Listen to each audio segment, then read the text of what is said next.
Hey gamers, Metallic Rock here, and today we're talking about Diablo 4 Season 3. Just gonna give some thoughts about the season, how enjoyable I thought it was, how the season changes were, and where Diablo is at right now as a game. Just some context. I played for D4's launch just a little bit in Season 1. I thought I played Season 2, but looking at it, it doesn't seem like it, which is unfortunate because I read online that Season 2 was actually pretty good. Anyway, let's talk about Season 3. Season 3 launched on January 23rd, and with it came the main focus of the season, the Celestial Construct, and the Vault dungeons that are used to power it up. At first, before I was even considering playing this season, just watching the ads on YouTube, I thought that a whole season devoted to a pet was a pretty strange choice, and early into the season there were a lot of complaints that the construct wasn't really powerful and also way too hard to level. One of those ended up being true. The way you level up the construct is primarily through running nightmare vaults, like nightmare dungeons, but for the new seasonal dungeons called vaults. These are densely packed, fairly quick dungeons that are full of trap rooms, and the general idea is to maintain a buff from start to finish to open special chests. When you get hit by a trap, you lose a stack of the buff. Pretty simple. At the start of the season, people thought the pet was pretty weak, but I think it's pretty apparent that it was just taking too long to level the pet up. So in a way, it was weak, but not permanently. They made a patch pretty early on to make it easier to level the construct and also make the traps less annoying. Now, my construct gives me a 20% increased damage on a 100% uptime, plus a bunch of other buffs. It has different damage types and also lets new builds open up a bit, or allows you to play builds early without having all the pieces yet. For instance, I played Lightning Storm Druid and didn't get my Tempest Roar until around level 88, but using the poison damage on my construct allowed me to simulate casting Lightning Storm in werewolf form. This season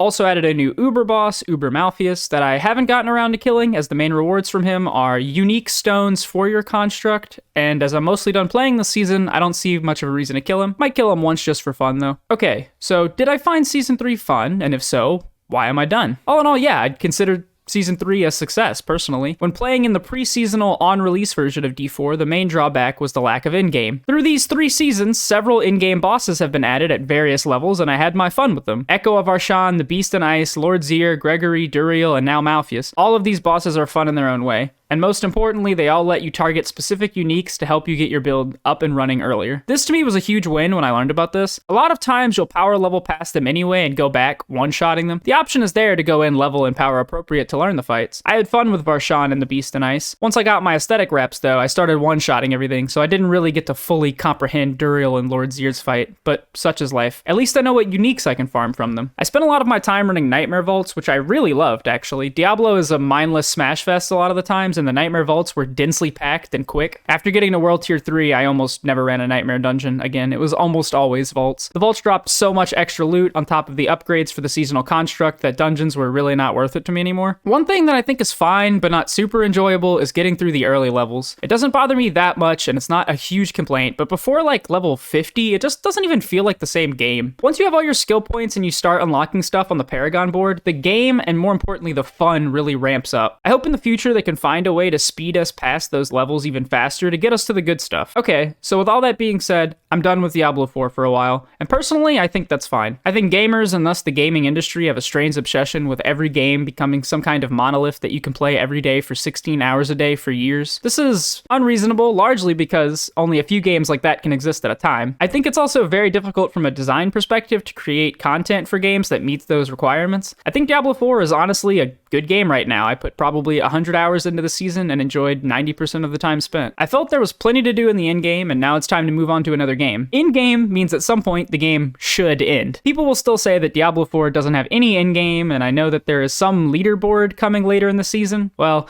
that'll be neat for next season, because honestly, I would imagine a lot of players are where I am right now and are going to be moving on to other games before the leaderboard even releases. I think Diablo 4 is a perfect game to play each season, try out a new build, get your good 1 to 2 weeks of gaming in, and then move on. And there's nothing wrong with that. That's going to be it for me today. If you enjoyed this video, be sure to do the stuff and also the things. If you played this season, let me know what you thought about it in the comments below. Maybe tell me what build you were running and your thoughts about the seasonal construct. If you hated this video and think I'm an idiot, be sure to let me know in the comments below, because I love engagement. You can find me streaming over on Twitch at twitch.tv/metallicrock, and also on Twitter at metallicrock_, links in the description. Peace out, gamers, and I hope to see you all again soon.